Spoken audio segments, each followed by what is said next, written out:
да надградя точно за образа ни в Европейския съюз и по-скоро не толкова образа участието ни реално в общите политики и неща, които се случват в Съюза, тъй като споменахте, че ако станете президент, ще съдействате и ще работите да сме активен играч на Балканите, Източна Европа и Черноморския басейн. Но в Европейския съюз до момента поне остава впечатление, че се крием зад паравана малка държава и не участваме толкова активно в така общо европейските политики. Мислите ли, че може да променим това и по какъв начин всъщност бихме могли да го направим?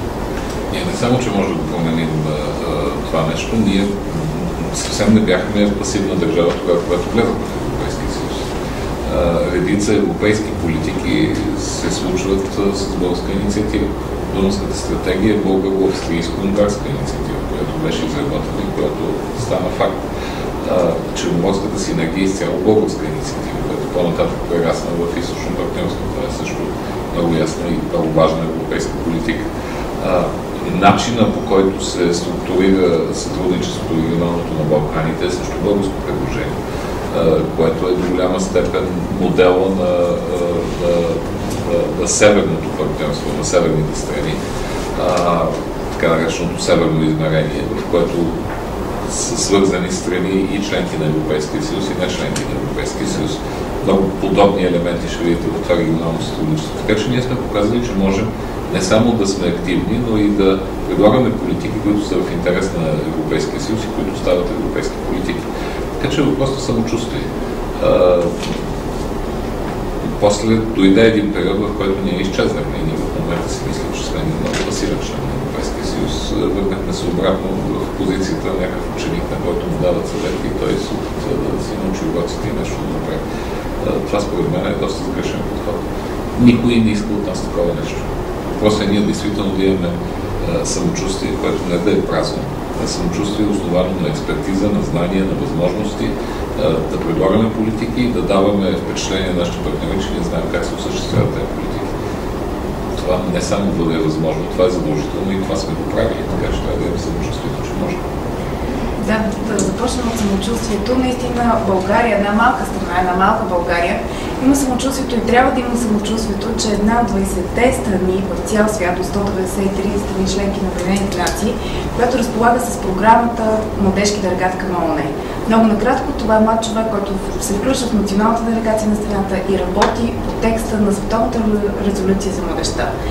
С радост мога да кажа, че в 2007 година и благодарение на дългогодишното ни партньорство с Министерството на външните работи се дават глас и доверие на младите хора. И ето, аз съм всъщност първият български младежки делегат в ООН през 2007 година. От тогава не съм престала да работя за тази кауза, защото виждам, че дори с нулев бюджет и с много усилия и много вяра, даже така малко Дон Кихотовски ентусиазъм, станахме една световна практика, защото вече се цитираме като такава. Дори ще обучавам следващия месец страни членки на Европейския съюз и кандидат членки как става български младежки делегат и как се прави такава позиция. Конкретният ми въпрос към вас е: има ли нужда от позиция младежки делегат към Европарламента, към Министерския съвет в България, към президентството? Бихте ли кандидатствали за младежки делегат, ако бяхте до 29 години? Аз първо искам да ви поздравя за това, което сте направили и това, което правите. Защото това, което е хубаво в младежката дейност не е това, което се случва в една създадена вече структура, добре финансирана и така нататък. Това вече става някаква чиновническа дейност. Точно когато младите хора променят нещата, променят стандартите, променят статуквото. Иначе сме зле, ако това не се случва. Искам да ви поздравя и за това, че вече вашата работа се оценява и така международно. И си мисля, че ето това са добрите примери, които ви казват, че в България имаме всички основания да имаме самочувствие за това, което българите правят. Това, което България прави от българите, то не идва, то не е написано някъде другаде. Всеки един български гражданин в областта, в която работи, е посланник на държавата си. Той представлява пред всички тези, с които общуваме с двата страна. Те си вадат заключението за България по контактите с български граждани. България вече отворена страна, много хора пътуват и те са представителите на държавата. Що се отнася до това, което питате за младежките делегати, това е действително много хубава инициатива. Всичко свързано с ангажимент на млади хора към политически и социални процеси, въобще с начина, по който работи обществото и в страната, и в международните отношения, за мен е много важно. И аз бих подкрепил изцяло такива инициативи, защото по-скоро проблема ми е, когато има пасивност от млади хора, когато младите хора не се интересуват как и защо по този начин работи държавата, когато не искат да променят нещо в нея, когато не искат да променят международните отношения. Това е проблем. Така че по всякакъв начин бих насърчавал участието на младите хора в такива събития. Аз самия бих кандидатствал, съм го правил това нещо, защото самият аз не си мисля, че тук не е само въпрос да се научиш да участваш в нещо, е въпрос да промениш света, било в страната, било в чужбина. Така че насърчавам всички да го правят това нещо. Да, искам само така като допълнение към въпроса. До момента имаше младежка приемна към президентството, като форма на пряко общуване дали с екипа на президента, дали с самия президент, лице в лице, така да се каже. Просто иска така ако вие станете президент, дали бихте продължили една такава директна форма, освен, както разбрахме, че сте много за Фундуков 2.0, като нова платформа, но и директна среща с млади и активни хора. Аз не само, че бих я запазил, но и бих я развил. Когато се правеше тази младежка приемна, имам някакво участие още, поне с идеи в създаването й. Мисля, че сега не е необходимо или не е достатъчно просто да има редовни контакти с различни младежки структури. И изключително важно да президентската институция да спомогне в България да се изработи най-после някаква цялостна политика за младежта. В България няма така. Да. Има и закон за младежта, който се подхвърли годината от години. Няма достатъчно ясно структурирано представителство на младите хора. Напоследък се създава, колкото имам да много успешно този път, младежки съвет и младежки форум. Бих подпомагал всички форми, в които младите хора оказват влияние върху държавните институции, така че да се структурира една цялостна политика за младежта. Не само тук и там да има някакви изменения. Като се почне от образование, качество на образование, работни места, кариера, трудова, стажове и така нататък. И се стигне до социалните проблеми на младите хора. Аз участвам съм учредител на един така наречен интергрупа младеж в Европейския парламент. Интергрупа е една група от депутати, които са от различни политически партии и от различни комисии. И които работят по някаква тема. Въобще, където и да мине въпроса с младежта, да може да следим през отделните комисии как се учи.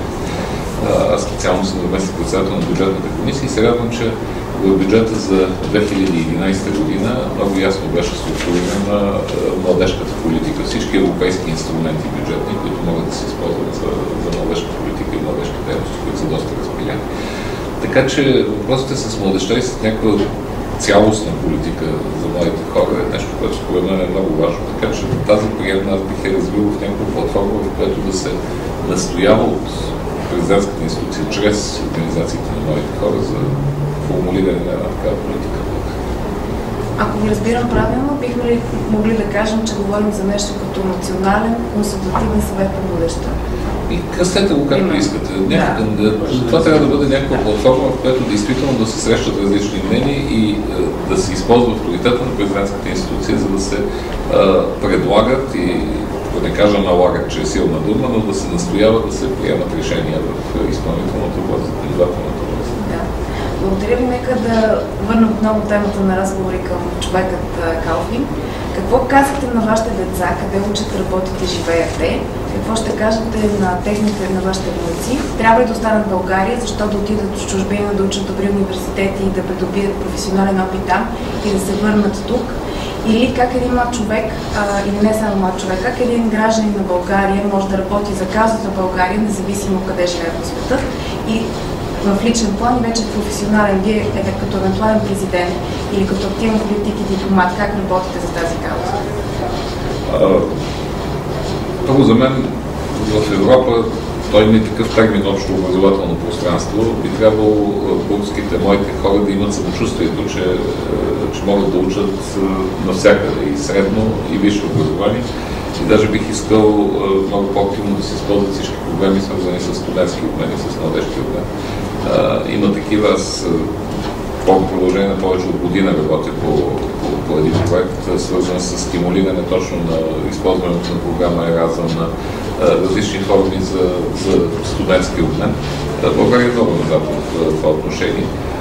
За съжаление, това, което е много важно, и това се вижда и по предпочитанието на работодателите след това, именно 85% от работодателите, това са данни на Европейската комисия, предпочитат да наемат завършили студенти, които имат опит от различни страни, от различни университети. Така че това е един очевидно много силен допълнителен мотив тогава, когато започват работа.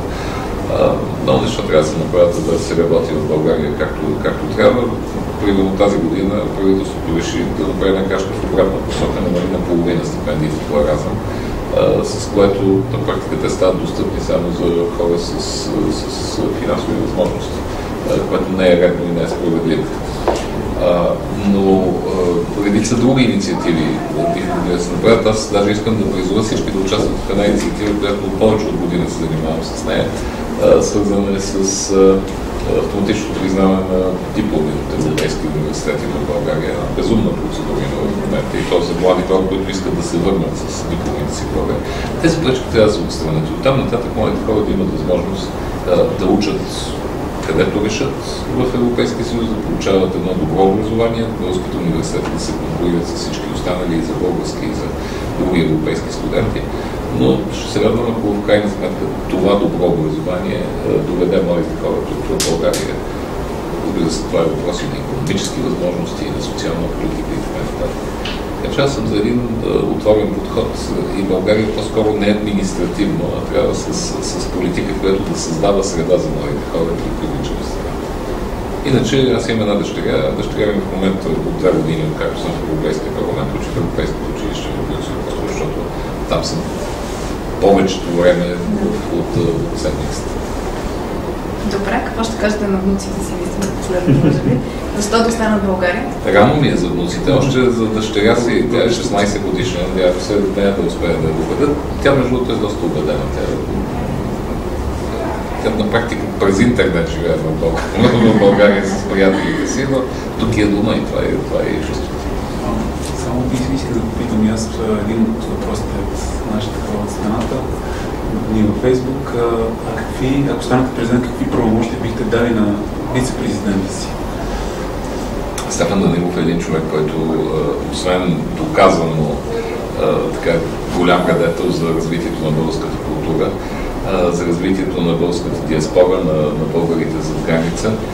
Един човек, който действително е човек на много широко разкроен човек на духовността. Човек, който действително може да работи по всички тези проблеми, свързани с национални каузи, национални цели, духовно развитие на нацията, развитие на културата, развитие